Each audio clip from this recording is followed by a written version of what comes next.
Sir, pakawalan niyo po ako. Maawa po kayo sa akin, sir. Wala po akong kasalanan. Hindi po ako pumatay kay Wally, sir. Maniwala kayo. Hindi ko po yun magagawa. Inosente po ako, sir. Tumigil ka na. Huwag mo na sayangin ang laway mo. Lahat ng kriminal, sinasabi na inosente sila. Sir, nagsasabi po ako ng totoo, sir. Maniwala po kayo sa akin, sir. Tama na, tama na. Sige na. Pumasok ka na sa kulungan mo. Malakas na itinulak si Marcos ni PO1 Soto papasok sa selda matapos nito yung buksan. Malakas naman na napasubsob si Marcos sa sahig dahil sa lakas ng pagkakatulak sa kanya at dahil kanina pa rin nanginginig ang mga tuhod. Abot langit ang tensyon na nakalukob sa buo niyang katawan. Amoy pawis, kalawang at panis na pagkain ang paligid. Nang muling isenarado ang selda, ay mabilis na tumayo si Marcos. Mahigpit niyang hinawakan ang rehas at inalug-alug yun ng malakas. Pakawalan niyo po ako rito! Wala po akong kasalanan! Pakawalan niyo ako rito! Nanginginig ang boses ni Marcos habang mahigpit ang kapit niya sa mga rehas. Wala po akong kasalanan!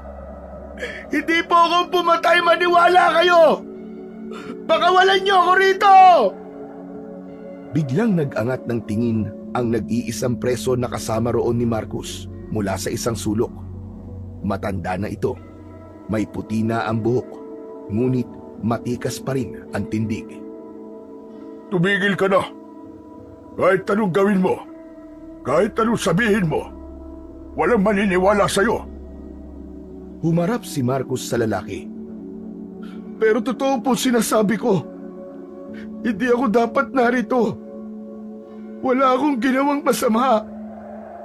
Ay nako. Wala na silbi sa salita mo rito.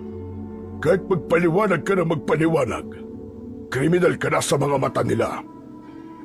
Natigilan si Marcos. Ang walang tigil na pag-agos ng luha ay sinabayan ng malamig na pakiramdam ng kawalan ng pag-asa. Unti-unti siyang naupo sa malamig na sahig habang ang likod ay nakasandal sa rehas. Pero hindi ako dapat nandito.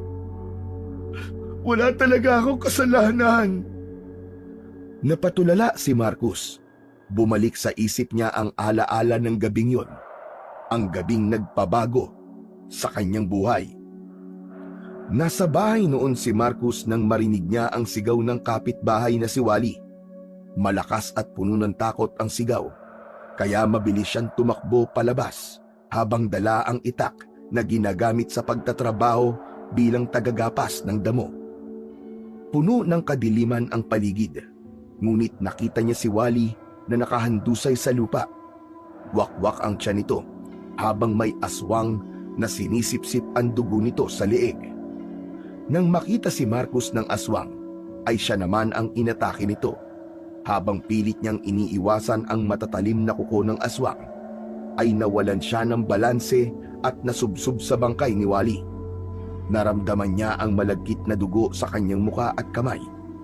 Bago pa siya muling makatayo, tumakbo na ang aswang palayo.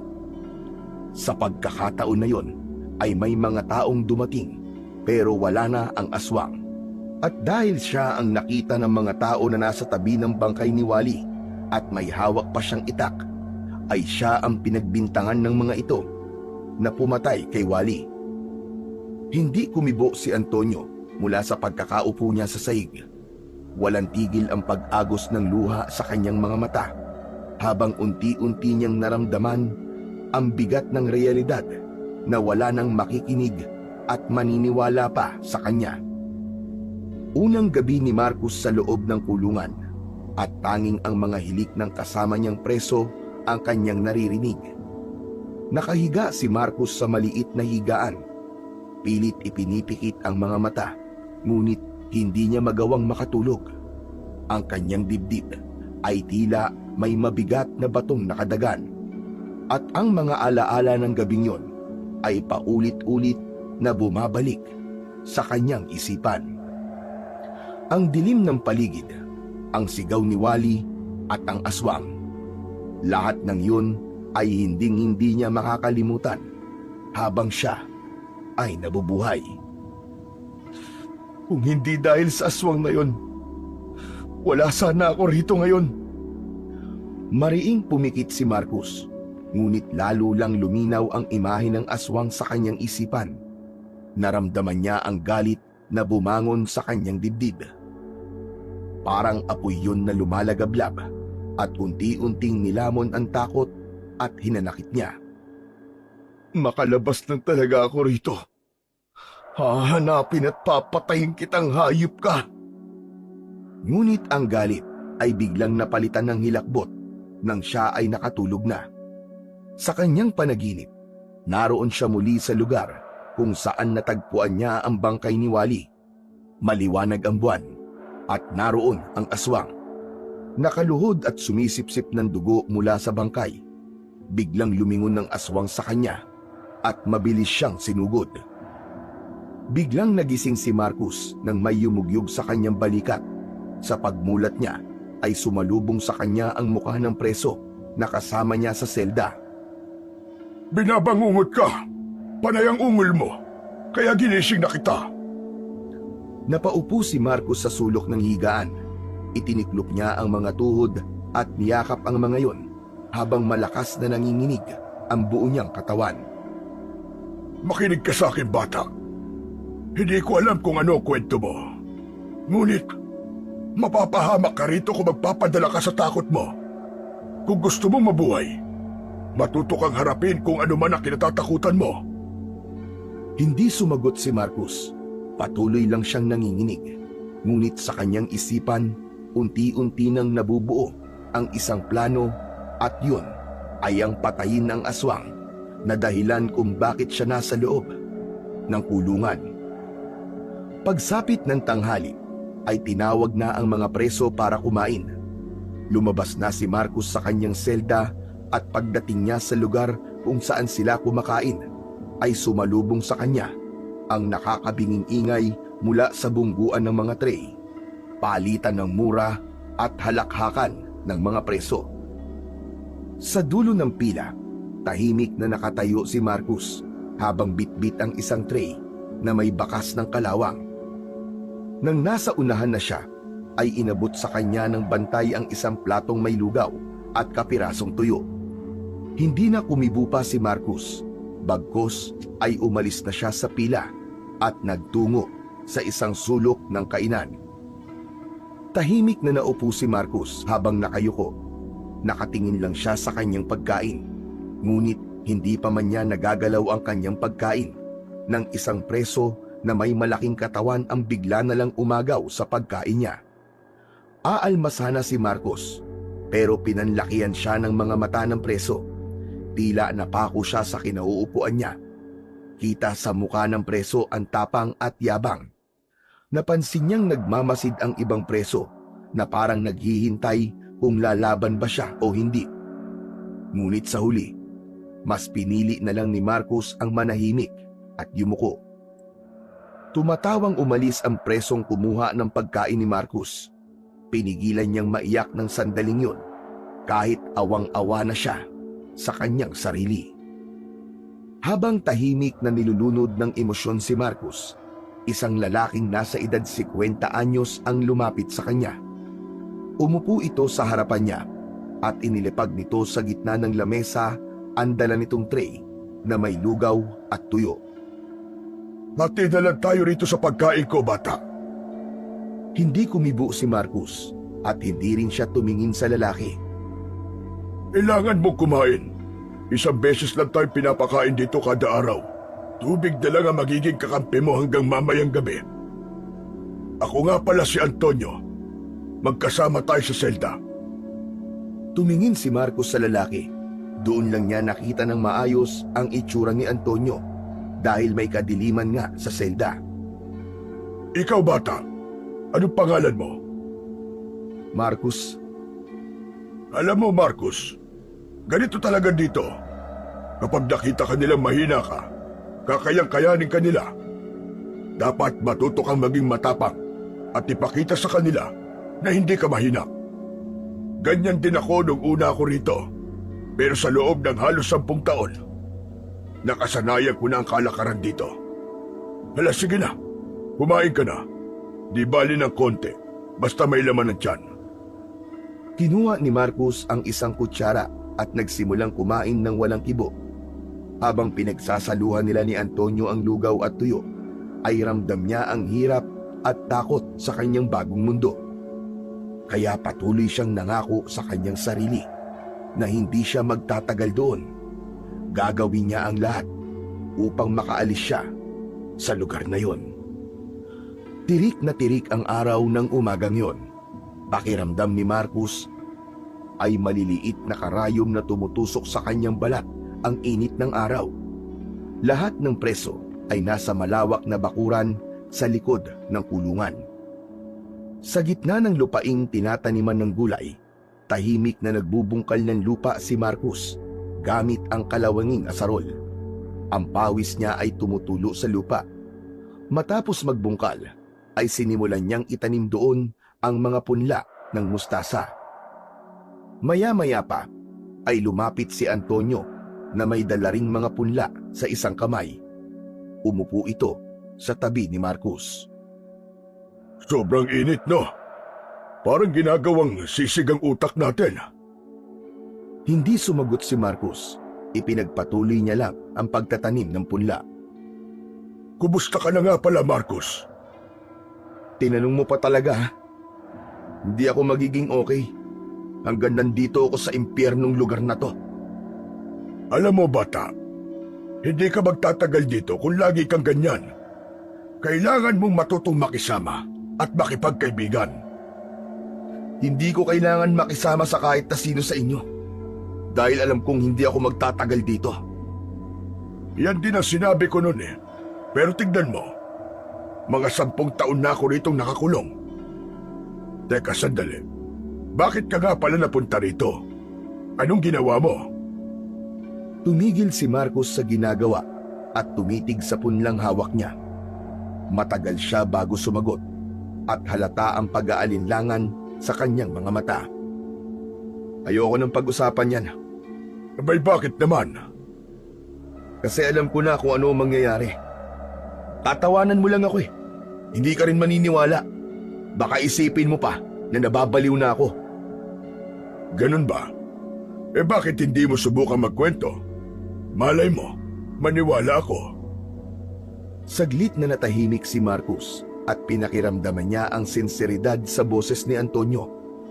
Hindi niya alam kung dapat ba niyang sabihin ang totoo. Ngunit tila bumigat ang pakiramdam niya sa bawat segundong hindi niya sinasabi ang katotohanan sa iba. Alam niya na kailangan niya yung mailabas kahit paniwalaan man siya o hindi. Narinig ko ang isang sigaw ng kapitbahay naming si Wally nung gabing yon.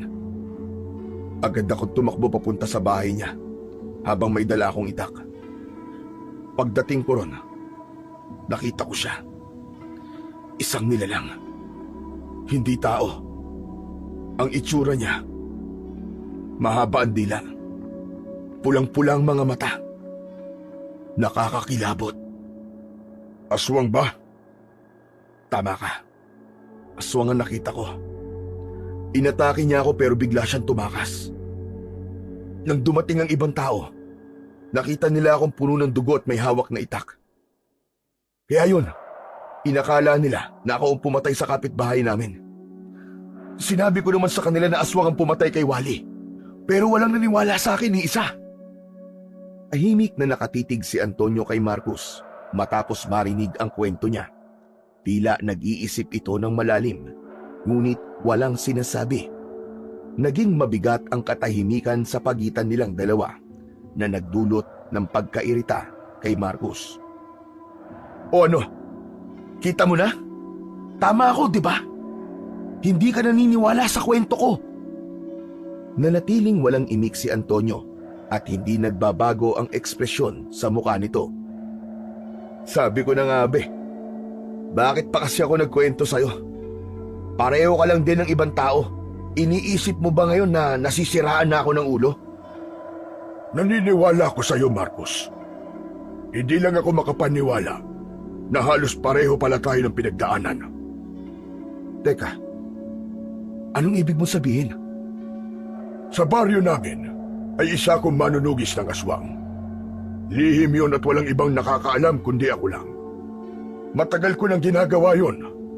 Inaalam ko kung sino ang aswang sa lugar namin. At kapag natiyak ko na isang aswang ang isang tao, ay pinapatay ko kagad. Marami na akong napatay na aswang, Marcus. Pero isang gabi, may isa akong napatay na aswang. Babae siya. Matanda na. Nang matapos ko siyang patayin, ay bigla siyang bumalik sa anyong tao. At sa kamalas-malasan, may biglang nakakita sa akin. Nagkatinginan sila ni Marcus.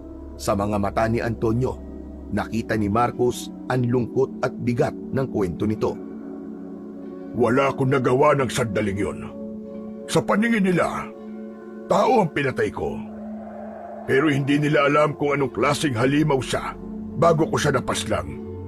Kaya heto ako ngayon, nakakulong tulad mo.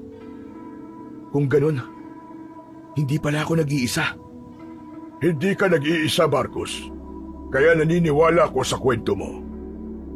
Unti-unting nawala ang pag-aalinlangan ni Marcus kay Antonio. Sa pagkakataong yon, nagsimulang bumukas ang puso niya para magtiwala. Sa kabila ng lahat, naramdaman niya na hindi lang pala siya ang may ganung kwento na nakulong ng dahil sa isang aswang.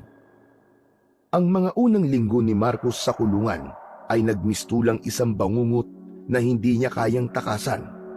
Araw-araw ay puno ng hamon mula sa masangsang na amoy ng selda, sa isang beses na pagkain kada araw, hanggang sa pang-aapi ng mga mas matatagal na preso. Minsan pa nga, bigla na lamang siyang sinisigawan ng mga yon, tinutulak o binabato ng kung ano-ano. Isang gabi, habang tahimik siyang nakaupo sa isang sulok, nilapitan siya ng 3 preso na kilala bilang siga sa kulungan. Binugbog siya ng mga yon ng walang dahilan, ngunit dumating si Antonio at iniligtas siya nito. Dahil sa insidenteng yon, unti-unting lumapit ang loob ni Marcus kay Antonio. Kay Antonio natagpuan ni Marcus ang proteksyon na kailangan niya habang nasa loob siya ng impyernong lugar na yon. Sa paglipas ng mga araw, ay natutunan ni Marcus ang pasikot-sikot ng buhay sa kulungan. Kasama si Antonio, natutunan niyang maging matalino sa pakikitungo. Sa mga gabing hindi makatulog si Marcus dahil sa bigat ng kanyang iniisip, si Antonio ang palagi niyang kasama. Sa kabila ng malamig at nakakatakot na mundo ng kulungan, natagpuan ni Marcus kay Antonio ang isang kaibigang maaasahan. Mabilis na lumipas ang mga taon. Nasanay na si Marcus sa buhay niya sa kulungan, ngunit hindi pa rin nawala sa utak niya na darating ang araw na makakalaya rin siya. Ang dating malinis na mukha niya ay nag-iba na. Humaba na ang kanyang balbas at kumapal na ang kanyang bigote. Ang dating patpati niyang katawan ay lumaki at nagkaroon na ng muscle dahil sa mabibigat na trabaho nila sa lugar na yon. Isang umaga, kagaya ng nakagawian, ay nasa taniman ng gulay si Marcus kasama ang ibang mga preso. Pawisan siya at halos tuyo na ang lalamunan sa sobrang uhaw habang nagbubungkal ng lupa gamit ang lumang asarol. Nasa tabi niya si Antonio na nagtatanim ng punla ng mustasa. Alam mo ba, Marcus, karamihan sa mga tao, hindi nila alam kung paano labanan ng mga aswang. Karamihan sa kanila ay takot agad ang pinapairal. Kaya siguro maraming nabibiktima ang mga pesting aswang na yon. Pero ikaw, paano mo nalaman ang tungkol sa mga aswang at kung paano sila labanan? Huwag mo akong tanungin kung paano. Napakahabang kwento nun. Pero ang natutunan ko, hindi sapat ang tapang para labanan sila. Kailangan ng talino at tamang sandata. Napahinto si Marcus sa pagbubungkal at tumingin kay Antonio. bigla siyang nagkaroon ng interes sa pinag-uusapan nila. Talino at sandata? Anong ibig mong sabihin? Hindi basta-basta mga aswang. Hindi sila tulad ng mga kwentong pinaniniwalaan ng iba, Marcos. Mas mapanganib sila. Ang iba sa kanila ay kayang magbago ng anyo, maging hayop o kahit na anong nilalang. May ilan din na sobrang bilis. Ang iba naman, sobrang lakas. Pero lahat sila ay merong kahinaan. Kapag meron kang tamang sandata laban sa kanila, hinding-hindi sila mananalo sa iyo. Anong klaseng sandata? Banal na tubig? Aglipay na krus? Buntot ng pagi? Tama naman lahat ng sinabi mo. Pero hindi lahat ng aswang ay takot sa mga bagay na yan. May ilan na parang wala lang. Pero ito, Luminga-linga si Antonio sa paligid at tiniyak na walang nakatingin sa kanila. Maya-maya pa ay inilabas nito ang isang patalim mula sa tagiliran ng pantalon nito. Kakaiba ang itsura ng patalim na yon sa normal na patalim. Ang hawakan nun ay kulay ginto na may kakaibang ukit. Antonio, ba't kami ganyan dito? Bawal yan ah! alam ko. Pero ito ang paborito kong sandata laban sa mga aswang. Ang asawa ko nagpuslit nito papasok dito. Alam niyang hindi ko kayang mabuhay dito nang wala ito. Sa lahat ng ginagamit ko sandata laban sa mga aswang, ito ang pinaka-epektibo. Sa kasamaang palad nga lang, hiwalay na kami ng asawa ko dahil nakahanap na siya ng iba. Kaya hindi niya na ako dinadalaw dito. Anong meron sa patalim na yan? Iyan ang paborito mong sandata laban sa mga aswang? Alam mo, Marcos, gawa ito sa isang espesyal na uri ng metal. Hindi ko alam kung saan eksaktong nakuha ang materyales. Pero ang sabi ng gumawa nito, ito raw ang pinakakinatatakutan ng mga aswang. Nasubukan ko na ito na maraming beses. At lahat ng aswang na nakalaban ko gamit ang patalim na ito. Walang nakaligtas ni isa. Ilang aswang na bang napatay mo gamit yan? Hindi ko na mabilang. Masyado na silang marami, Marcos. Ibinalik ni Antonio ang patalim sa loob ng pantalon nito at tumingin muli kay Marcos. Pero tandaan mo ito, Marcos. Ang sandata, kahit pag-gaano ka-epektibo, walang kwenta kung duwag ang may hawak. Kailangan ng lakas ng loob at higit sa lahat, paniniwala sa sarili mong kakayahan. Sana meron din ako ng tapang ng kagaya ng sayo. Nang sabihin yun ni Marcos, ay bumalik sa alaala niya ang aswang na dahilan kung bakit siya nakakulong. Muling bumangon ang galit sa dibdib niya at hindi niya napigilan ang pagsalubong ng kanyang mga kilay at pagkuyog ng kanyang mga kamao. Ano na naman ang iniisip mo, Marcos? Parang ang bigat ng dala mo. Bigla ko kasing naalala yung aswang na pumatay kay Wally. Sa tuwing naiisip ko ang hayop na yon at kung bakit ako nandito sa impyernong lugar na to, parang gusto kong sumabog sa galit. Tumigil si Antonio sa ginagawa at tumingin kay Marcos na parang naghihintay ng kasunod na sasabihin. Alam mo, Antonio, sa sandaling makalabas ako sa lugar na to, ay babalik ako sa lugar namin at pagbabayarin ko ang aswang na yon. Sisiguraduhin kong hindi na siya makakapanakit pa ng iba. Malakas ang kutob ko na hanggang sa panahong ito ay buhay pa rin siya at patuloy pa rin siya nang bibiktima ng mga inosenteng buhay. Sigurado ka bang kaya mo, Marcos? Hindi basta-basta ang pagharap sa aswang. Alam ko, pero wala na akong ibang gusto kundi ang wakasan ng kasamaan niya. Kung yan talaga ang plano mo, kailangan mo maganda. Hindi sapat ang galit para labanan ng isang aswang. Kailangan ng tamang kaalaman, tapang at sandata. Pero paano mo magagawa kung nandito ka sa kulungan? Hindi ko alam. Siguro naman ay hindi natutulog ang Diyos at gagawa siya ng paraan para makaalis ako sa lugar na ito. Muling bumalik ang dalawa sa kanilang gawain. Naramdaman ni Marcos na mas lalong naglagablab ang apoy sa kanyang dibdib. Hindi na siya ang parehong tao na dumating sa kulungan na yon. Sinisiguro niya na sa sandaling makalaya siya sa kulungan ay ang pagpatay sa aswang na yon ang unang-una niyang gagawin. Matapos ang pagbubungkal ng lupa at pagtatanim, ay pawis na pawis si Marcos habang papunta sa kanilang selda.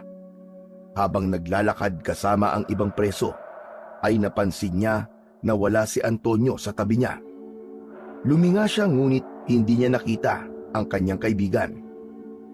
Nagtaka siya sapagkat palagi na lamang nawawala si Antonio tuwing natatapos na ang gawain nila ngayon.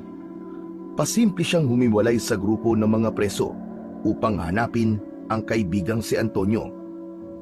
Bumalik siya sa taniman ng gulay at sinubukang hanapin doon si Antonio, ngunit bigo siya hanggang sa napunta siya sa dulong bahagi ng kulungan kung saan mahigpit na ipinagbabawal na puntahan ng mga preso. Napakunot ang noo niya nang may narinig siyang kakaibang tunog. Mahina yun at halos hindi maririnig kung hindi papakinggan ng mabuti. Tunog yun ng semento na tila tinitibag. Hinintay ni Marcos na marinig ulit ang ingay bago niya yun sinundan. Dahan-dahan siyang naglakad hanggang sa nakita niya si Antonio na nakaharap sa isang bahagi ng mataas na pader na nakapalibot sa buong kulungan. May hawak itong martilyo at malaking pako habang paulit-ulit na tinitibag ang pader sa maingat na paraan upang hindi makalikha ng malakas na ingay. Antonio! Nagulat si Antonio at kulang na lang ay mapatalo nito. Mabilis itong tumayo at akmang susugurin si Marcos gamit ang malaking pako at martilyo. Ngunit natigilan ito nang makita na si Marcos yon. Mabilis na lumapit si Marcos kay Antonio. Marcos, anong ginagawa mo rito? Akala ko isa ka sa mga bantay. Ikaw ang dapat kong tanungin yan. Anong ginagawa mo? Ano pa nga ba? Binubutas ko ang pader na ito. Balak kong tumakas. Bakit ka tatakas? Delikado yung binabalak mo, Antonio. Dahil ayokong mabulok dito. Wala akong ginawang masama. Hindi ko na kaya maghintay ng katarungan mula sa sistemang wala namang kwenta. Tahimik na tumitig si Marcos sa maliit na siwang sa pader na nagawa ni Antonio. May bahagyang liwanag mula sa labas na tumatagos doon. Matagal mo na bang ginagawa to? Oo, matagal na. Ilang taon ko na itong ginagawa nang walang nakakahuli sa akin dahil tinatabunan ko ng dayami ang ginagawa kong butas. Bawat pagkakataong wala sa paligid ang mga bantay, tinatrabaho ko ito. Pero hindi ko inaasahan na ikaw pala ang makakahuli sa akin. Pero, bakit hindi mo sinabi sa akin to? Akala ko ba magkaibigan tayo? Tama ka, magkaibigan nga tayo. Pero wala ka pa rito ay ginagawa ko na ito. Isa pa, natatakot ako na may makaalam dahil baka makarating pa sa mga bantay.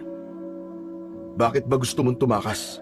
Akala ko ba may ibang lalaki na ang asawa mo?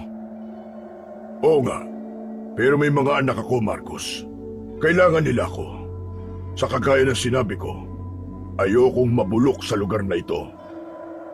Napaisip si Marcos sa kabila ng panganib at posibilidad na hindi magtagumpay ang balak ni Antonio na pagtakas, ay nakita niya sa mukha nito ang nag-uumapaw na determinasyon. Basta mag-iingat ka palagi, Antonio. Alam mo kung anong pwedeng mangyari sa'yo kapag nalaman ito ng mga bantay o ng ibang preso na may galit sa'yo. Salamat, Marcos. Pero sana, wala kang pagsasabihan ng ginagawa ko, kahit na sino. Wala kang dapat na alalahanin sa akin.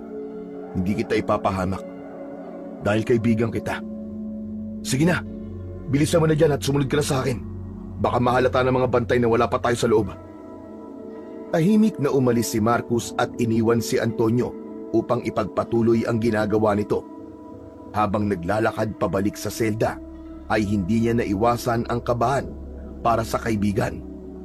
Taimtim siyang nagdasal na sana ay magtagumpay ito sa balak nitong pagtakas kahit alam niya na hindi yon ang tamang gawin.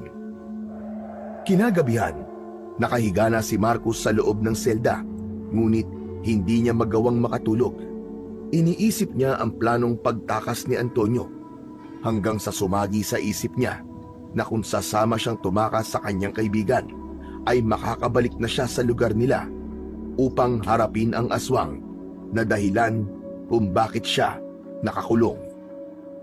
Sa umpisa ay nagkaroon siya ng alinlangan. Naisip niya na baka mas mapahamak siya kapag nahuli sila ni Antonio. Ngunit sa huli, mas nanaig ang kagustuhan niyang ilagay ang hustisya sa kanyang mga kamay. Kinaumagahan, habang nagtatrabaho sila sa taniman ng gulay, ay lumapit si Marcos kay Antonio na abala noon sa pagbubungkal ng lupa. Antonio, may sasabihin sana ako sa iyo eh. Ano yon? Saglit na tumigil si Marcos. Tumingin muna siya sa paligid. Nang makasiguro na walang ibang tao na malapit sa kanila, ay saka siya muling nagsalita. Sasama ako sa pagtakas mo. Anong sinabi mo? Narinig mo ko. Gusto kong sumama sa pagtakas mo rito. Marcos, delikado ang ginagawa ko. Kapag nahuli tayo, patay tayong dalawa. Alam ko yun. Pero wala na akong pakialam sa pwedeng mangyari sa akin. Ayoko na maghintay na makakalaya pa ako rito sa tamang paraan. Kagaya mo, ayoko ring mabulok dito. Pero kapag nahuli tayo, hindi lang kulong ang kapalit nun. Baka hindi na tayo makalabas dito ng habang buhay. Kailangan ko makaalis dito para malinis ko ang pangalan ko, Antonio. Para makabalik ako sa lugar namin at harapin ang aswang na dahilan ng lahat ng paghihirap kong to. Saglit na natahimik si Antonio. Tila pinag-aralan nito kung seryoso ba talaga si Marcos. Maya-maya pa ay tumango ito, bagamat halata sa mukha nito ang pag-aalala. Sige, pero kailangan mong sumunod sa lahat ng sasabihin ko. Wala kang gagawin ng wala kong utos. Naiintindihan mo? Oo, naiintindihan ko, Antonio. Malapit nang matapos ang butas. Ilang gabi na lang, makakalabas na tayo dito. Matagal ko nang pinag-aaralan ang galaw ng mga bantay. Kaya alam ko kung kailan sila nagpapalit ng ship. Doon tayo aalis, kapag sigurado kung walang makakakita sa atin. Sige, tatandaan ko yan. Salamat, Antonio. Huwag ka munang magpasalamat. Kapag nasa labas na tayo, saka mo ko pasalamatan. Ipinagpatuloy ni Marcos at Antonio ang pagbubungkal nang masita sila ng isang bantay dahil sa pag-uusap nila. Habang magkasama silang nagbubungkal ng lupa, tahimik ngunit puno ng determinasyon si Marcos. Alam niyang mali ang tumakas, ngunit sa pagkakataong yun, alam niya na yun lamang ang paraan para makalaya na siya sa kulungan na yun. Simula noon, kapag merong pagkakataon ay palihim na nagtutungo sina Marcos at Antonio sa butas sa pader. Likas na matalas si Antonio sa pagmamasid sa paligid. Alam nito ang bawat sulok ng kulungan, pati ang oras kung kailan nagiging kampante ang mga bantay. Habang lumilipas ang mga araw, lumalaki na ang butas sa pader. Mabagal man ang kanilang pagpapalaki sa butas, ay alam ni Marcos na sapat na ang progreso na yon para bigyan sila ng pag-asa. Hindi lamang ang pader ang unti-unting nabubuksan, pati ang ugnayan ni Marcos at Antonio ay nagiging mas malapit sa isa't isa. Sa bawat hampas ng martilyo, kasabay nito ang mas lalong pagtibay ng pagtitiwala nila sa isa't isa. Hanggang sa wakas ay naging sapat na ang laki ng butas sa pader na yon para makatakas sila. Habang pabalik sila sa kanilang selda, ay binulungan ni Antonio si Marcos. Handa ka na ba, bata? Mamayang gabi na ba? Oo, kapag tulog na ang lahat. Kinagabihan, dahil sa labis na pagod ay hindi na iwasan ni Marcos na makatulog. Naramdaman na lang niya ang mahinang pagyugyug ni Antonio sa balikat niya. Pagbukas ng mga mata niya ay agad na sumenya si Antonio na huwag siyang maingay. Agad naman na bumangon si Marcus. Pilit niyang inalis ang takot at kaba sa kanyang dibdib. Pinanood niya si Antonio habang maingat na inalis ang rehas sa bintana ng kanilang selda. Inalis ko na dati ang mga tornilyo ng rehas na to para hindi tayo mahirapan. Tahimik na inalis ni Antonio ang rehas ng bintana. Pagkatapos alisin, sumilip muna si Antonio sa labas at siniguradong walang tao. Ako muna, tapos sumunod ka kagad. Maingat na umakyat si Antonio sa bintana at tumalon pababa. Sumunod naman kagad si Marcus. Sa labas ng selda ay sinalubong sila ng malamig na hangin. Tahimik silang gumalaw at iniwasan nila ang mga lugar na iniilawan ng mga bantay mula sa watchtower. Nagtago muna silang dalawa sa likod ng mga drum na nakatambak. Ilang hakbang na lang sila mula sa butas ng pader na natatakpan ng dayami.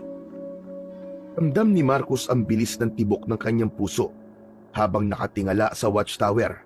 Ang ilaw mula roon ay walang tigil sa pag-ikot. Kita rin niya ang anino ng bantay na naroon.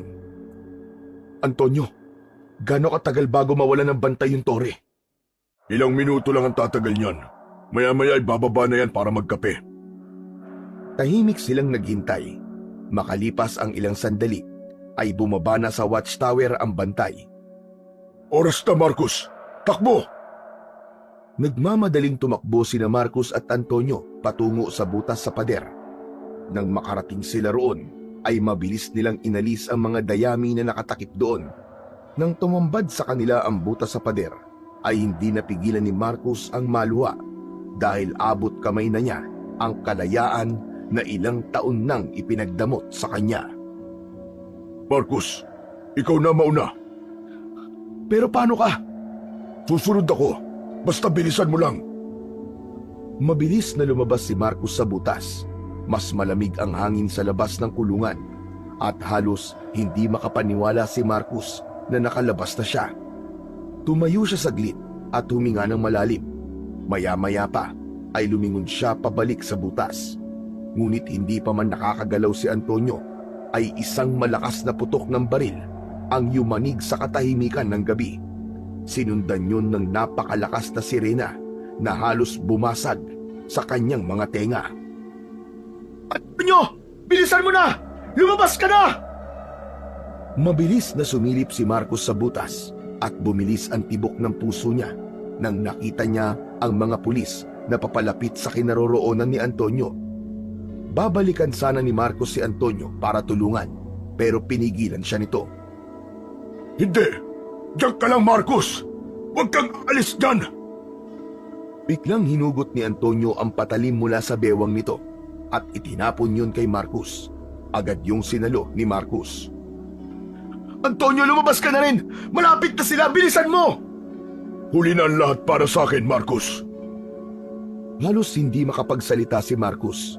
Sa kabila ng kaba at takot, ay hindi niya kayang iwanan ang taong tumulong sa kanya mula nang makulong siya. Hindi kita iiwan, Antonio! Magkasama tayong lalabas dito! Makinig ka sa akin, Marcus. Hindi ko na kailangan ng kalayaan. Ang kailangan ko, makaganti ka. Gamitin mo ang patalim na yan upang wakasan ang buhay ng aswang na gusto mong patayin. Narinig nila ang papalapit na yabag ng mga pulis. Sige na! Umalis ka na, Marcus! Tumakbo ka na! Mula sa butas ay kitang-kita ni Marcus kung paanong tutukan ng baril ng mga pulis si Antonio. Wala nang nagawa si Marcus ng mga oras na yon, kundi tumakbo kahit labag yun sa kanyang kalooban. Nasa isip niya na hindi niya pwedeng sayangin ang pagod ni Antonio ng ilang taon upang gawin ang butas na yon. Tumatakbo si Marcus sa talahiban. Ilang beses siyang nahiwa ng matatalas na talahib, ngunit hindi niya yon ininda. Agad niyang isinuksok ang patalim na ibinigay ni Antonio sa likod ng bulsa ng kanyang suot na pantalon. Hanggang isang malakas na putok ng baril ang yumanig sa buong pagkatao ni Marcus. Isang matalim na sakit ang naramdaman niya sa kanyang balikat nang tumama ang bala ng baril doon. Napatigil siya sa pagtakbo at napahawak sa bahagi kung saan tumama ang bala. Ramdam niya ang pagtagas ng mainit na dugo sa kanyang kamay. Hindi ko pwedeng biguin si Antonio. Hindi ako maaaring sumuko. Muling nagpatuloy sa pagtakbo si Marcos. Alam niya na nakasunod sa kanya ang mga bantay sa kulungan. Naging madulas at maputik na ang lupang kanyang tinatapakan hanggang sa biglaang natapilok siya at nawalan ng balanse. Dumulas siya pababa sa gilid ng talahiban. Dire-diretso siyang bumulusok paibaba hanggang sa tuluyan siyang bumagsak sa ilog na may rumaragasang tubig. Malalim ang tubig sa ilog at agad na nilamon ng tubig si Marcos. Ngunit hindi siya pinanghinaan ng loob. Habang pinipilit niyang pumaibabaw sa tubig, ay naramdaman niya ang malakas na paghampas ng kanyang ulo sa malaking bato. Unti-unting nanlabo ang paningin ni Marcos hanggang sa tuluyan na siyang niyakap ng kadiliman habang inaanod siya ng malakas na agos ng tubig sa ilog. Nagising si Marcos sa malamig at mababaw na bahagi ng ilog. Kalat na ang liwanag sa paligid at ang sikat ng araw ay bahagyang pumapasok sa kanyang muka. Napasinghap siya ng malalim. Pakiramdam niya ay binigyan siya ng ikalawang buhay ng sandaling yun. Nang tumayo siya, ay naramdaman niya ang kirot sa kaliwang balikat. Agad niyang kinapa ang bulsa sa likod ng kanyang pantalon upang alamin kung naroon pa rin ang patalim na ibinigay sa kanya ni Antonio. Nakahinga siya ng maluwag nang malaman na hindi yun nawala nang anurin siya sa ilog. Bagamat masakit ang balikat mula sa tama ng bala, ay pilit pa rin naglakad si Marcos. Hindi pa rin siya makapaniwala na naging matagumpay ang pagtakas niya. Habang naglalakad sa gilid ng ilog, ay may nakitang maliit na kubo si Marcos. Lumapit siya sa kubo at ang hinala niya ay walang tao roon. May mga nakasampay na damit sa labas ng kubo. Hindi na siya nagdalawang isip na kumuha ng kupas na t-shirt at pantalon. Kinuha na rin niya ang lumang tsinelas na nasa gilid ng kubo at isinuot niya ang lahat ng yun. Pasensya na, pero kailangan kong gawin to. Ang basang damit niya ay itinapon niya sa ilog. Masakit pa rin ang kanyang balikat, ngunit mas pinili niyang magpatuloy sa paglalakad. Naglakad si Marcos ng walang tigil sa loob ng ilang oras. Kahit pagod na siya, ay hindi siya nagpahinga. Nang makarating siya sa bayan, ay doon na siya nakaramdam ng labis na panghihina dahil sa gutom. Napansin niya ang isang basurahan. Agad siyang lumapit doon at sinuyod ang mga naroon hanggang sa makakita siya ng isang piraso ng tinapay na hindi pa ubos. Pwede na to. Lamang tiyan na rin to. Pikit matang kinagat ni Marcos ang tinapay na yon. Hindi niya na pinansin ang alikabok o dumi na nakadikit sa tinapay. Sa bawat kagat niya sa tinapay ay mas lalong nagsumidhi ang kagustuhan niyang makarating sa kanilang baryo upang harapin ang aswang. Nang maubos ni Marcos ang tinapay, ay biglang pumasok sa isip niya si Antonio, ang huling tagpo ng kaibigan niyang nakataas ang mga kamay habang nakatutok ang mga baril dito ay hindi maalis sa kanyang isipan. Antonio, hindi kita bibiguin, kaibigan. Pinapangako ko yan. Itinuloy ni Marcos ang kanyang paglalakad. Paulit-ulit niyang sinabi sa sarili na hindi siya titigil hanggat hindi niya napagbabayad ang aswang na dahilan ng kanyang pagkakakulong. Makalipas ang ilang minuto, ay nakarating si Marcos sa isang bus station. Sumakay siya sa bus na bumabiyahe papunta sa kanilang baryo.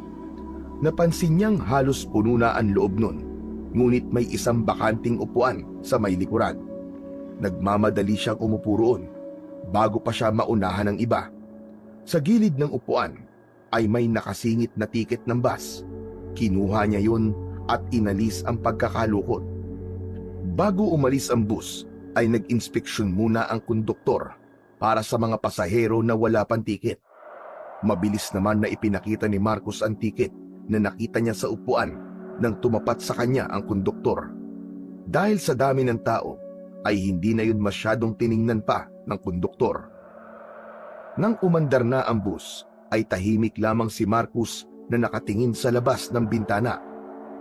Makalipas ang ilang oras, tumigil ang bus sa isang kalsadang malapit sa baryo kung saan nakatira si Marcus. Nang sumigaw ang konduktor kung merong bababa roon, ay mag-isang bumaba si Marcus. Pagbaba niya ng bus, ay nakita niya na palubog na ang araw. Ang langit ay may bahid ng kahil at pula. Naisip niya na kailangan na niyang maglakad agad upang hindi siya abutin ng dilim. Mula sa kalsada, nagsimulang maglakad si Marcus papunta sa baryo nila. Isang mahabang daan ang kailangan niyang tahakin na napapaligiran ng mga palayan at kakahuyan. Ramdam ni Marcus ang pagtagaktak ng pawis sa kanyang noo, ngunit hindi niya yun inalintana. Ang makapal niyang balbas at bigote na hindi niya pa ginugupitan sa mga taon ng kanyang pagkakakulong ay sapat na upang maitago ang kanyang pagkakakilanlan. Lumaki rin ang kanyang katawan dahil sa trabaho sa kulungan, dahilan upang magmukha siyang ibang tao sa mata ng mga nakakakilala sa kanya. Sa bawat hakbang ni Marcus, nararamdaman niya ang bigat ng patalim sa kanyang bulsa na tila maging yun ay sumisigaw na upang magamit niya. Ang dilim ay unti-unti nang bumalot sa paligid ng sandaling yun. Sa wakas, makalipas lang ang ilang oras na paglalakad, ay nakarating na rin si Marcus sa kanilang baryo. Inabot na siya ng dilim. Napansin niyang parang hindi nagbago ang lugar. Ngunit sa kabila ng pamilyar na tanawin, alam niyang hindi na siya maaaring bumalik sa dati niyang buhay sa lugar na yon. Ang una niyang naisip ay si Dante, ang matalik niyang kaibigan. Kung may tao siyang matatakbuhan, ay si Dante yon. Alam niyang tapat si Dante sa kanya at maaasahan niya ito. Nagsimulang maglakad si Marcus patungo sa bahay ni Dante na nasa dulo ng baryo. Habang naglalakad sa makipot na daan, napansin niyang kakaiba ang ihip ng hangin. Sa una, malamig yun. Ngunit unti-unti yung naging maalinsangan. Bumigat ang paligid at ramdam niya ang kakaibang presensya. Tumigil si Marcus at inikot ang kanyang paningin. Sino nandyan?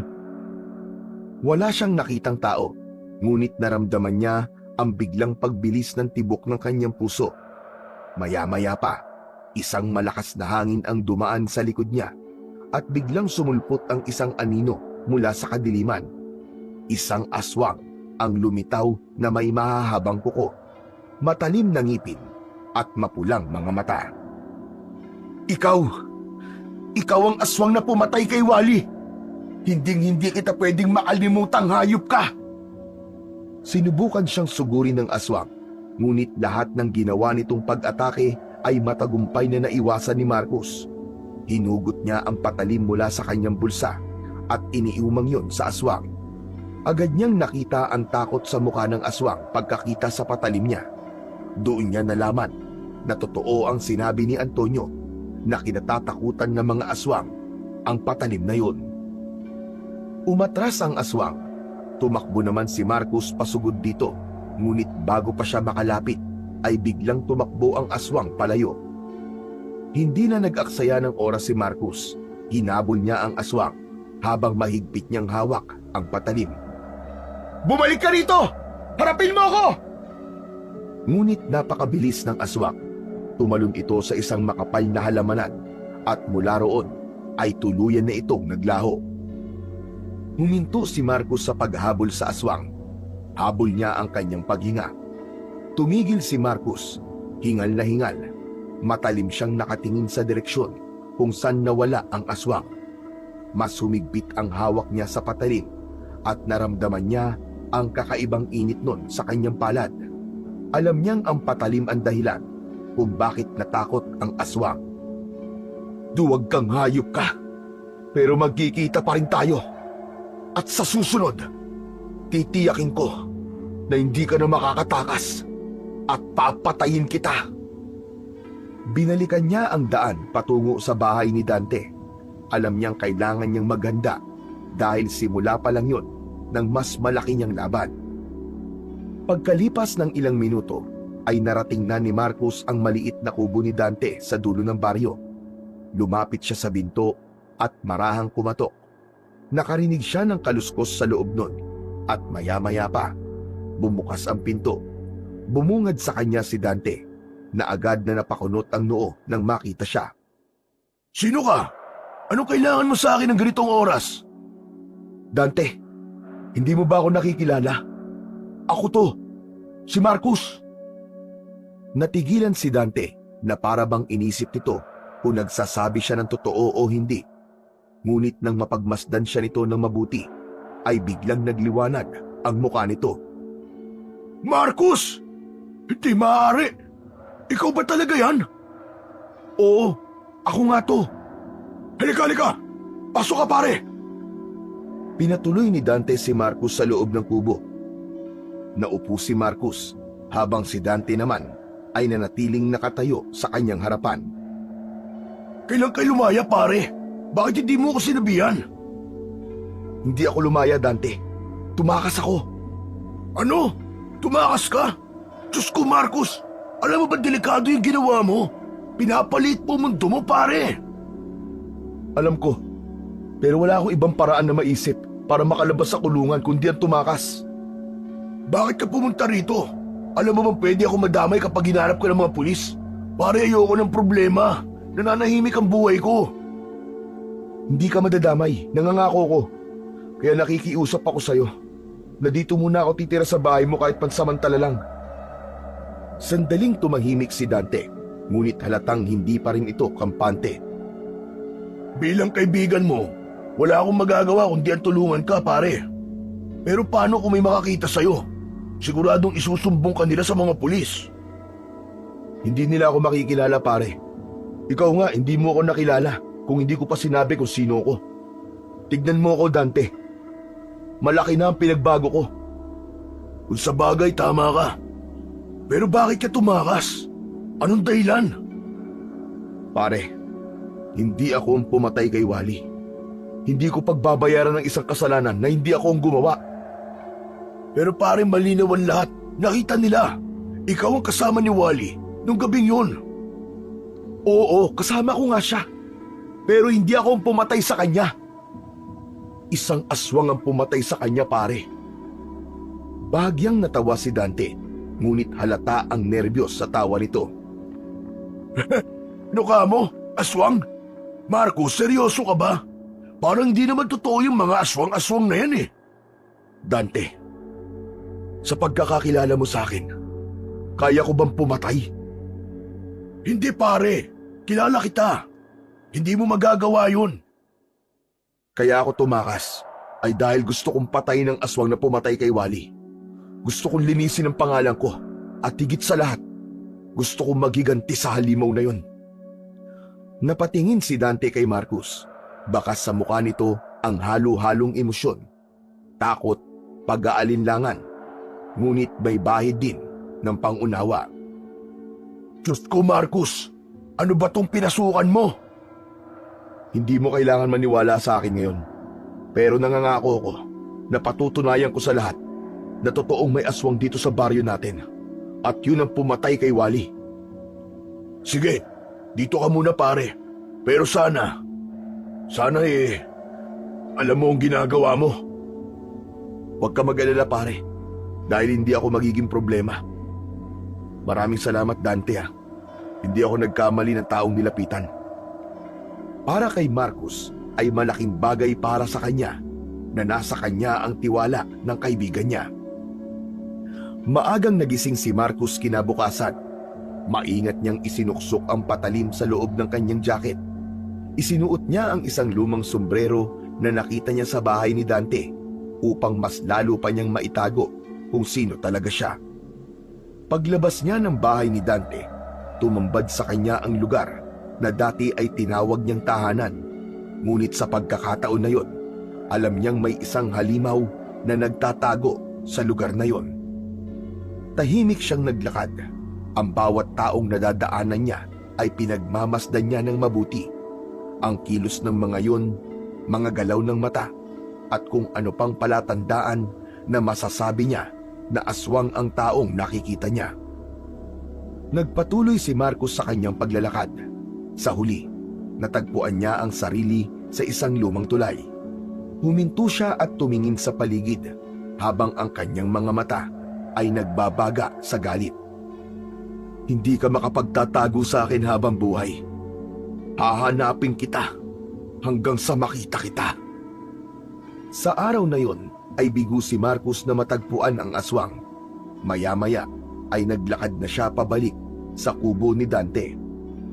Pagbalik ni Marcos sa kubo ng kanyang kaibigan, ay bumungad sa kanya si Dante na halatang nag-aalala. Halos hilahin siya nito papasok sa bahay. Mabilis nitong isinarado ang pinto at saka siya nito hinarap. Pare, saan ka ba galing? Bakit lumalabas ka ng ganitong oras? Naglibot-libot lang ako, Dante. Tinitignan ko kung may makikita akong kakaiba. Sigurado ko, ang aswang na hinahanap ko ay isa sa mga tao rito sa baryo. Pare, may kailangan kang malaman. Napadaan ako sa bahay ng kapitan kanina. Nakita ko na may mga pulis na kausap si kapitan at ikaw ang pinag-uusapan nila. Anong sinabi nila tungkol sa akin? Sinabi ng mga pulis kay kapitan na tumakas ka sa kulungan. Sabi nila, kung sakaling makita ka nila rito sa baryo, ay agad na ipaalam sa mga pulis. Sigurado ko, nasasabihan na ni kapitan ng lahat ng tao rito na baka nandito ka nga. Nanlamig si Marcos at naramdaman niya ang biglang paglakas ng kabog ng kanyang dibdib. Pare, baka may makakita sa'yo at isumbong ako sa mga pulis. Kaya sana huwag kang lalabas-labas ha. Dito ka na lang muna sa loob ng bahay. Hindi ako pwede magtago lang habang ang aswang na yun ay malaya pa rin gumagala. Kailangan ko siyang makita. Kailangan ko siyang mapatay bago pa siya may mabiktimang iba.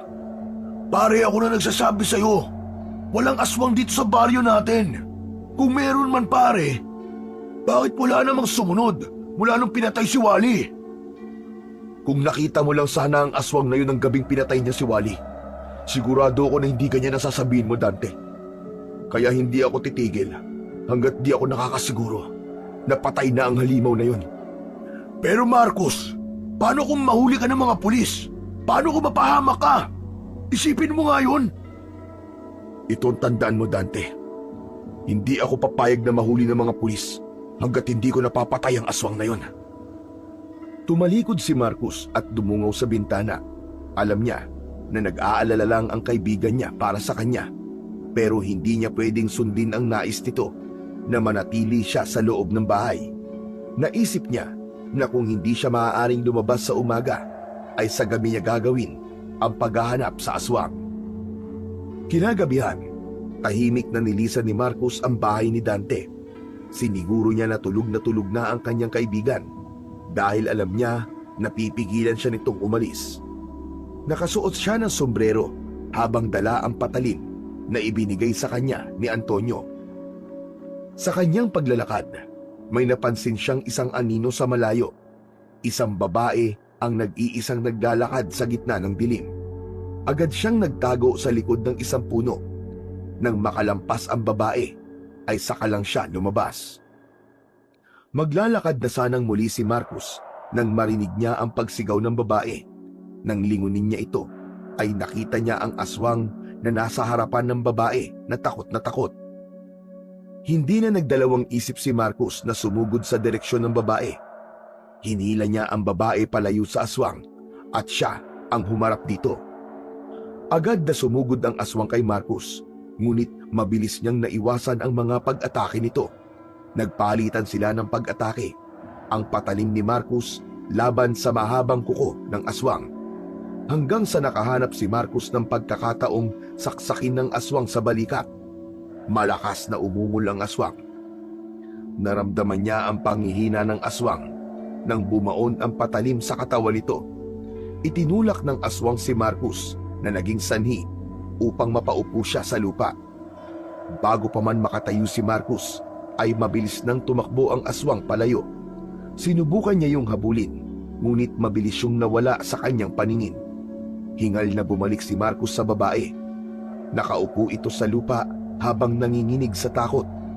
Tinulungan niya itong makatayo at mangyak-ngiyak itong nagpasalamat sa kanya. Tumalilis si Marcos palayo nang hindi nagsasalita. Muli niyang tinahak ang direksyon na pinuntahan ng aswang upang magbakasakali na makita niya yon. Ngunit ng gabing yon ay bigo pa rin siyang bumalik sa bahay ni Dante.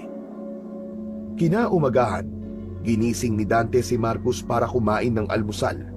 Nang dumulog siya sa hapagkainan, ay meron dong sinangag, pritong itlog at daing na bangus. Hindi rin nawala ang mainit na kape. Naging magana sa pagkain si Marcos ng umagang yon. Salamat sa pagkain, Dante. Alam mo ba, na walang ganito doon sa kulungan. Madalas ay lugaw ang kinakain namin doon tapos isang beses lang kami kumakain sa isang araw. Bukod pa doon, maghapon kaming pinagbubungkal ng lupa at pinagtatanim ng mga gulay. Grabe pala ang naranasan mo doon, pare. Siguro, kung ako nandun, ay mas gugustuhin ko rin tumakas. Pero hayaan mo, habang nandito ka, ay makakakain ka ng masasarap na pagkain. Sa gitna ng pag-uusap ng magkaibigan, ay narinig nila ang malakas na usapan ng mga nanay sa labas. Ayon sa isang nanay, ay ipinagkakalat ng isang babae na ang pangalan ay Erica na muntik na itong atakihin ng isang aswang noong nakaraang gabi. At may isang hindi kilalang lalaki ang nagligtas dito. Sabi naman ng isang nanay ay huwag maniwala sa kwento ni Erica dahil kilala yung marites o sinungaling at mahilig gumawa ng kwento upang mapag-usapan ito. Nagtama naman ang mga mata ni Marcos at Dante. Siguro naman narinig mo ang pinag-uusapan nila sa labas, Dante. Sabi ko na sa'yo totoo ang aswang, pare. Alam mo ba, na ako ang tumulong dun sa babae na muntik ng patay ng aswang. Ibig sabihin, pare, lumabas ka kagabi? Hindi ba sabi ko sa'yo dito ka lang muna sa loob ng bahay? Pambihira ka naman, oo. Kung hindi ako lumabas, pare, malamang patay nang matatagpuan yung babaeng yan. Sayang nga nasaksak ko na yung aswang, pero nakatakas pa rin. Kung ganon, naniniwala na akong merong ang aswang dito sa baryo natin. Pero pare, paano mo lalabanan ng aswang? Tumayo si Marcos at kinuha sa ilalim ng kanyang unan ang patalim. Inilapag niya yon sa lamesa. Ito ang gagamitin ko para patayin ang aswang na yon. Saan mo naman nakuha to, pare? Sa isang kaibigan ko sa kulungan. Sinabi niya sa akin na mabisang sandata yan laban sa mga aswang. Pare, sigurado ka ba sa plano mo? Baka mapahamak ka lang. Wala na akong pakialam kung mapahamak man ako, Dante. Kailangan kong linisin ang pangalan ko. At ang tanging paraan para magawa ko yon ay patayin ang aswang na pumatay kay Wally. Kailangan kong patunayan sa lahat na meron talagang aswang dito. Hindi na muling nagsalita pa si Dante. Tahimik nilang tinapos ang kanilang almusal habang si Marcos naman ay nag-iisip ng kanyang susunod na hakbang. Gabi-gabing umaalis si Marcos sa bahay ni Dante at palagi niyang dala ang patalim na ibinigay sa kanya ni Antonio. Sinusuong niya ang bawat sulok ng baryo upang hanapin ang nasabing aswang. Palagi siyang umaasa na muli niya yung makakaharap. Ngunit ilang gabi na niyang hindi nakikita ang aswang. Tila alam nito na hinahanap niya ito, kaya nakaramdam siya na nagtatago ang aswang sa kanya. Hanggang isang umaga, nagising si Marcos sa balita na may natagpo ang bangkay sa baryo. Isang matandang lalaki ang natagpuan sa labas ng kanyang kubo. Ang katawan nito ay puno ng kagat at wala na ang mga laman loob. Nabalot ng takot ang buong baryo dahil sa pangyayaring yon. Nang sumunod na umaga, isa na namang balita ang gumulat sa baryo. Isang dalagitang magbubukid ang natagpuan sa gitna ng palayan na walang buhay. At tulad ng unang biktima, wala na rin ang lamang loob nito. Ang takot ay lalong kumalat sa baryo at maging si Marcos ay nakaramdam ng takot dahil naging sunod-sunod na ang patayan sa kanilang baryo. Alam ni Marcos na nasa paligid lamang ang aswang. Nagtatago ito sa dilim at nag-aabang ng susunod nitong biktima. Ngunit sa bawat gabi ng kanyang paghahanap, tila mas lalong naging tuso ang aswang Ganun pa man, mas lalong lumakas ang determinasyon niya na tapusin na ang kasamaan ng aswang na yon dahil sa magkakasunod na patayan. Isang hapon, mag-isa si Marcus sa kubo ni Dante. Wala si Dante noong mga oras na yon dahil nagtungo ito sa palengke. Nakaupo si Marcus habang matiim na pinagmamasdan ang bawat detalye ng patalim na panlaban niya sa aswang. Maya-maya pa ay dumating na si Dante mula sa palengke. Puno ang bayong nito ng mga gulay, karne at ilang prutas. Ibinaba ni Dante ang mga dala nito sa maliit na mesa at saka umupo nang may bakas ng pag-aalala sa mukha sa tabi ni Marcus. Ay masamang balita, Marcus. Ano yun? Narinig ko ang usap-usapan ng mga tao sa palengke na ikaw daw may gawa ng pagpatay doon sa matandang lalaki at sa dalagitang magbubukid. Ano? Bakit ako? Kumalat na kasi dito sa baryo na nakatakas ka mula sa kulungan at ang sabi nila, yung klase ng pagpatay kay Wally noon, parehong-pareho daw sa ginawa sa mga bagong biktima. Tumayo si Marcus at naglakad papunta sa bintana. Mariin niyang naikuyom ang kanyang mga kamay. Dante, alam mo na hindi ako ang pumatay sa kanila. Alam mo na aswang ang may gawa nun. Oo nga pare, alam ko yun. Pero hindi natin kontrol kung ano ang iniisip ng mga tao. Pinaniniwalaan nila ang gusto nilang paniwalaan. Kaya mas lalo kong kailangan mahanap ang aswang na yun. Kailangan ko na siyang mapatay bago pa siya may muling patayin. Pero pare, paano kung... Kapag nadagdagan pa ang biktima at sa akin pa rin ang sisi, mas lalo lang masisira ang pangalan ko. Tumingin si Marcus sa malayo. Nang sandaling yon ay alam niya na hindi niya na kailangang hayaan na muling makapatay ang aswang. Lalo na't ang iniisip ng mga tao ay siya ang gumagawa ng karumal-dumal na pagpatay sa lugar na yon. Ilang araw at gabi pa ang lumipas, ngunit bigo pa rin si Marcus na mahanap ang aswang. Ngunit sa kabila ng lahat, hindi pa rin siya nawalan ng pag-asa. Alam niya na magtatagumpay siyang wakasan ang pagpatay na ginagawa ng aswang. Isang tanghali, maganang pinagsaluhan ni Dante at Marcus ang ulam nila na sinigang na baboy. Kapwa sila natigilan sa pagkain nang biglang may kumatok sa pinto ng kubo. Si Dante ang unang tumayo upang tingnan kung sino ang nasa labas. Si Marcus naman ay nagpatuloy lang sa pagkain. Nagtungo ito sa nakasaradong pinto at marahan niyong binuksan. Sir, ano pong kailangan nyo? Magandang tanghali po. Ako po si P.O. Soto. Ako naman po si Dante, sir. Agad na nanlamig si Marcus. Ang pangalan na yon ay tila kidlat na tumama sa kanyang isipan. Hindi niya maaaring makalimutan ang pangalan na P.O. Soto dahil isa yon sa mga pulis na nagdala sa kanya noon sa kulungan.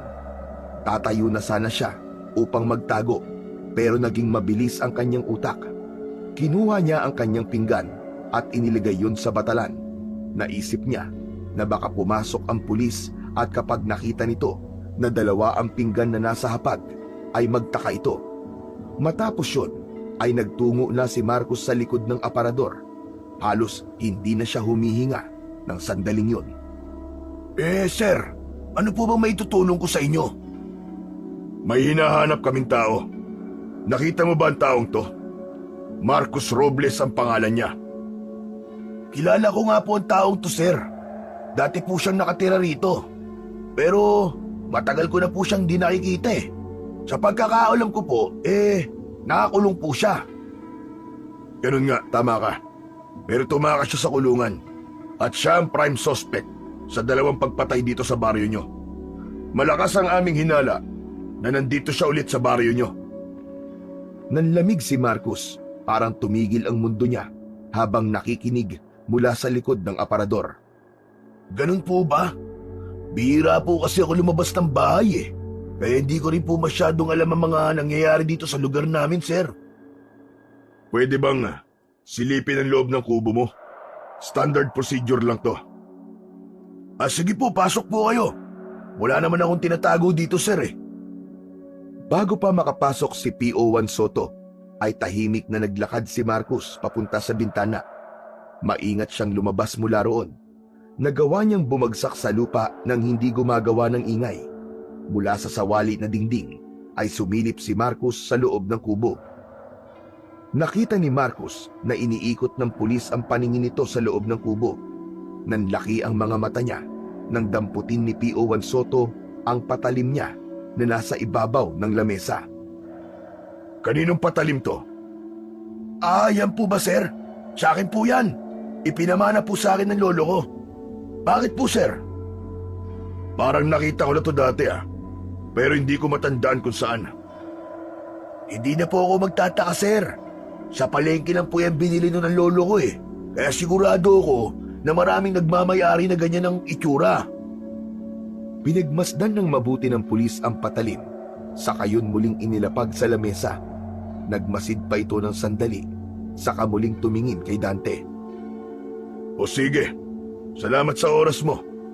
Kung makikita mo si Marcos Robles, ipagbigay alam mo kagad sa amin. Okay, sir. Maraming salamat din po. Pagkaalis ni PO1 Soto, ay bumalik na si Marcos sa loob ng kubo. Agad niyang isinarado ang pinto at nakita niya si Dante na nanghihinang napaupo. Kinuha nito ang isang baso ng tubig at mabilis na ininom ang laman nun. Umupo na rin si Marcos sa tapat ng kanyang kaibigan. Pare, patawarin mo ako kung hinayaan ko makapasok yung pulis dito Hindi ko na kasi alam ang gagawin ko Tama lang ang ginawa mo, Dante. Kung tumanggi ka, lalo lang siya maghihinala. Pero akala ko talaga, pare, mahuhuli ka na kanina. Alam kong magtatago ka, pero kinabahan pa rin ako ng gusto. Hindi na sinagot pa ni Marcos ang sinabing yun ni Dante. Maging kasi siya ay kinabahan din sa biglaang pagdating ni PO1 Soto. Ano ba talaga ang plano mo, pare? Habang tumatagal, parang mas lumalala ang sitwasyon. 2 tao na ang namamatay at ikaw ang sinisisi ng mga tao. Natatakot na ako kung ano pa ang susunod na mangyayari. Hindi agad sumagot si Marcos. Pinagmasdan niya ang patalim na nakapatong sa ibabaw ng lamesa. Malalim siya nag-isip at bakas sa kanyang muka ang bigat ng kanyang dinadala. Dante, may dahilan kung bakit ako bumalik dito at kailangan kong maisakatuparan ang dahilan na yon bago pa may sumunod na biktima ang aswang na yon. Pero nararamdaman ko, malapit na akong magtagumpay. Mapapatay ko rin ang aswang dito sa baryo natin. Dinampot ni Marcos ang patalim at tiningnan yon ng mabuti. Sa utak niya ay naglalaro kung paano niya papaslangin ng aswang gamit ang hawak niyang sandata. Isang hapon, habang abala si Marcos sa pagsasaing, ay dumating si Dante na may bitbit na isang bote ng matapang na alak at sisig. Napansin ni Marcos ang saya sa mukha ng kanyang kaibigan. Pare, may dala akong alak at pulutan Mamayang gabi, mag-inuman tayo. Sa ibang araw na lang siguro, Dante. Alam mo naman na tuwing gabi tinutugis ko yung aswang Nakakapagtampo ka naman, pare. Nakalimutan mo na yata Kaarawan ko ngayon. Di ka pa pwedeng magpahinga kahit sang gabi lang. Birthday ko naman, pare. Pasensya ka na, Dante. Nakalimutan ko. Oo na, sige na. Mamayang gabi mag-iinom tayo. Happy birthday nga pala, tol. Ayan, ganyan dapat. Saka, ang tagal na rin natin hindi nakakapag-inuman, di ba? Alak kaya ang banding natin nun. Napangiti si Marcos sa sinabi na yun ni Dante. Inisip niya na hindi naman siguro masama na kahit isang gabi ay magpahinga muna siya sa paghahanap sa aswang. Kaya kinagabihan, matapos ang hapunan ay inayos ni Dante ang mesa at inilabas ang alak at pulutan. Agad na nilagyan ni Dante ng alak ang kani-kanilang shot glass. Oh, pare, para sa akin ang unang tagay na to Shot puno! Happy birthday, pare. Sana humaba pa ang buhay mo. Shot puno.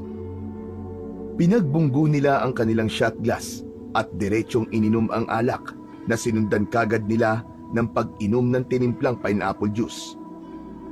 Habang umiinom, napunta ang usapan nila sa mga masasayang alaala noong kabataan pa nila. Naalala mo ba, paring Marcos, yung panahong nanligaw ka kay Letty? Naalala mo pa yun ha? Oo naman. Pero ikaw ang naging tulay. Tapos ikaw rin ang nakatuluyan niya. Kasi naman mas gusto niya mas gwapo. Pare, ano na nga palang nangyari kay Letty ngayon? Ayun, 5 na ang anak. Hindi na yung nakatira rito. Sa kabilang baryo na. Nagpatuloy ang inuman at habang unti-unting nauubos ang laman ng bote, ay mas naging masaya at magaan ang kwentuhan nila. Makalipas ang ilang oras, ay naubos na nila ang isang bote ng alak. Nakaramdam na ng pagkalasing si Marcos, kaya nagsabi na siya kay Dante na matulog na sila. Pumayag naman si Dante dahil anito ay lasing na rin siya. Tumayo si Marcos at bahagya nang umiikot ang kanyang paningin. Nagtungo siya sa papag na nasa isang sulok at agad na humiga. May ngiti sa kanyang labi ng pumikit dahil sa gabing yun ay payapa ang isip niya at sandali niyang nakalimutan ang pagtugis niya sa aswang. Sa gitna ng mahimbing na tulog ni Marcos ay tila may napakalakas na puwersang humila sa kanya para magising. Sa pagbukas ng kanyang mata ay nagimbal siya nang makita ang aswang na nakadukwang sa kanya. Halos ilang dangkal na lang ang layo ng matutulis nitong ngipin sa kanyang muka. Nawala ang pagkalasing ni Marcos at kusang kumilos ang kanyang katawan. Mabilis niyang inabot ang patalim na nakasiksik sa ilalim ng kanyang unan. Nang makita niyang susunggaban siya ng aswang, ay sinalubong niya ito ng malalim na saksak sa dibdib. Lumayo kay Marcos ang aswang na halatang nasaktan. Napasiksik ito sa isang sulok ng kubo. Biglang naalala ni Marcos si Dante at nang hindi niya nakita sa loob ng kubo ang kaibigan, ay nagkaroon siya ng masamang kutob. Nasaan si Dante? Anong ginawa mo sa kanya? Hindi sumagot ang aswang. Bagkus ay bigla itong tumalon palabas ng bintana. Hindi na nag-aksaya pa ng oras si Marcos. Agad siyang tumayo at lumabas din siya ng bintana. Mabilis siyang tumakbo upang habulin ang aswang. Hindi niya inalis ang tingin sa aswang na yon. Ayaw na niyang makatakas yun muli, gaya ng mga nangyari nung una, hanggang sa makarating sila sa malawak na kagubatan.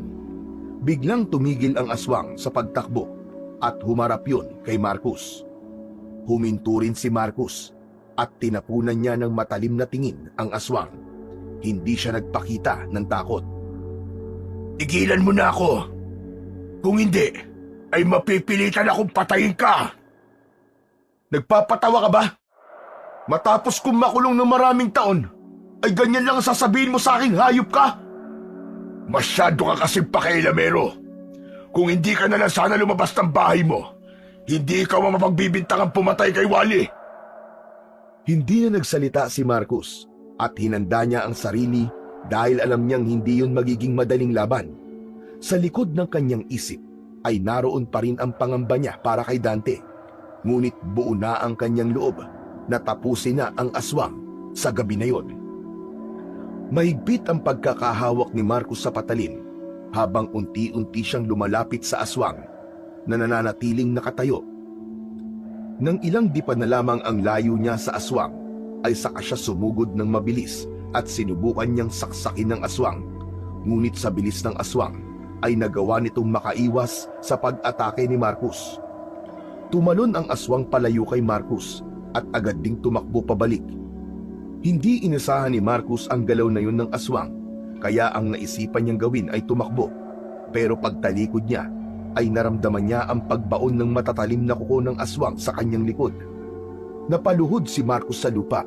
Ramdam niya ang umiigting na kirot sa likod niya habang ang mainit na dugo ay umaagos mula roon. Mabilis siyang humarap sa aswang at kahit sugatan ay tumayo pa rin siya.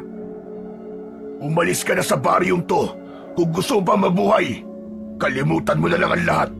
Hindi mo ako matatalo, Marcos. Sa tingin mo ba, ganun lang kadali kalimutan ang lahat, hayop ka? Sisiguraduhin ko na mamamatay ka na ngayong gabi. Muling sumugod si Marcos ng mabilis at mas determinado. Sa pagkakataong yun ay tumama ang kanyang patalim sa mukha ng aswang na nag-iwan ng malalalim na sugat mula sa kilay pababa sa pisngi. Napasigaw ang aswang sa labis na sakit. Biglang nagbago ang kilos ng aswang. Mas agresibo, mas malakas, at mas mabilis. Sinugod nito si Marcos at bago pa man siya makaiwas, ay naramdaman niyang hawak na ng aswang ang kanyang leeg. Isinandal siya nito sa isang malaking puno. Naramdaman ni Marcos ang higpit ng pagkakasakal ng aswang sa kanyang leeg habang itinataas siya nito mula sa lupa. Habang tumatagal, ay pahigpit ng pahigpit ang pagkakasakal ng aswang kay Marcos. Ngunit hindi pa rin siya nawalan ng pag-asa. Kahit pakiramdam niya, ay mawawala na siya ng ulirat ng sandaling yon. Hindi ko intensyon na pumatay ng kahit na sino nung bumalik ka sa baryong to, Marcos. Ginawa ko lang yon para muli kang paghinalaan ng mga tao. Gusto ko lang na umalis ka na rito. Biglang pumailan lang ang dalawang magkakasunod na putok ng baril. Nanlaki ang mata ng aswang at naramdaman ni Marcos ang pagbitiw nito sa kanyang leeg. Muling tumapak ang mga paa niya sa lupa.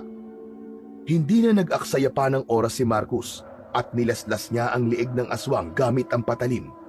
Sumirit ang dugo nito at padapa itong bumagsak sa lupa. Doon niya nakita ang dalawang tama ng bala ng baril sa likod ng aswang. Hanggang sa nakita ni Marcos si PO1 Soto na may hawak na baril at naglalakad palapit sa kanya. Nakaramdam ng kaba si Marcos at inisip niya na tumakas sa pulis, pero tila may kung anong pumigil sa kanya para gawin niya yon. Bakit mo ako tinulungan? Nang makita ko ang patalim sa bahay ni Dante, ay naging pamilya rin sa akin. Pagkaalis ko sa bahay na yon, ay doon ko naalala na minsan ko nang nakita yun kay Antonio. Hindi ko siya sinita kasi alam ko naman na hindi mahilig sa gulo si Antonio sa loob ng kulungan. Alam kong pamilyar yon at doon ko napagtanto na baka ibinigay sa iyo ni Antonio ang patalim niya nung tumakas ka. Nagmanman ako kanina sa labas ng bahay ni Dante hanggang sa nakita ko na may aswang na lumabas sa bintana at sinundan ko yon. Ngayon, naniniwala na ako sa iyo, Marcos. Totoo nga ang aswang at hindi ka ang pumatay noon kay Wally at sa iba pa. Sa gitna ng pagsasalita ni PO1 Soto, ay napansin nila na unti-unting nagbago ang anyo ng nakadapang aswang hanggang sa tuluyan na yung bumalik sa pagiging tao.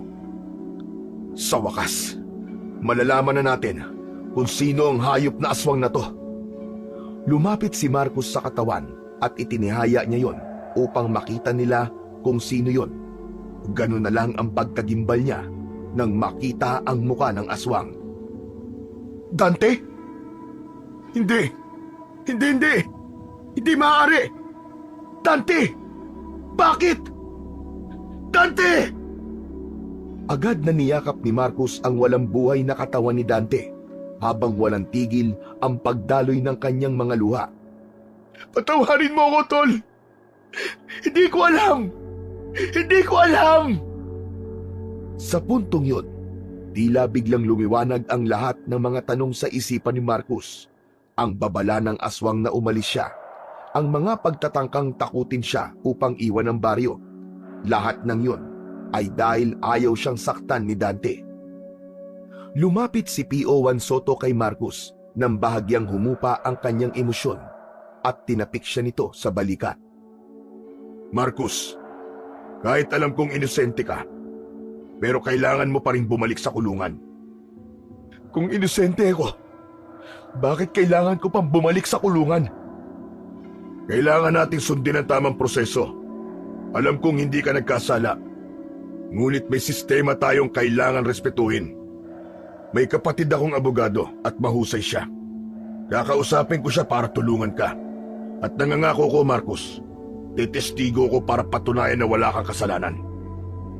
Tahimik na tumango si Marcos.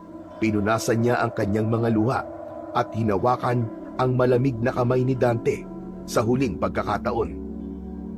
Patawad, Dante. Sana, sa kabila ng lahat ng to, mahanap mo ang kapayapaan. Tahimik na nanatili si P.O. Juan Soto sa tabi ni Marcos at hinayaan lang siya nitong ipagluksa ang kamatayan ng kanyang matalik na kaibigan sa sarili niyang mga kamay. Agad na ibinalik ni P.O. Juan Soto si Marcos sa kulungan kasama ang bigat ng kanyang konsensya at ang alaala ng pagkakaibigang nasira dahil sa isang malupit na katotohanan. Sa kulungan ay muling nagkita sina Marcos at Antonio. Doon ay sinabi ni Marcos ang buong pangyayari, kung paano niya napatay ang aswang at kung paano niya nalaman na ang nilalang na yun ay ang matalik niyang kaibigang si Dante.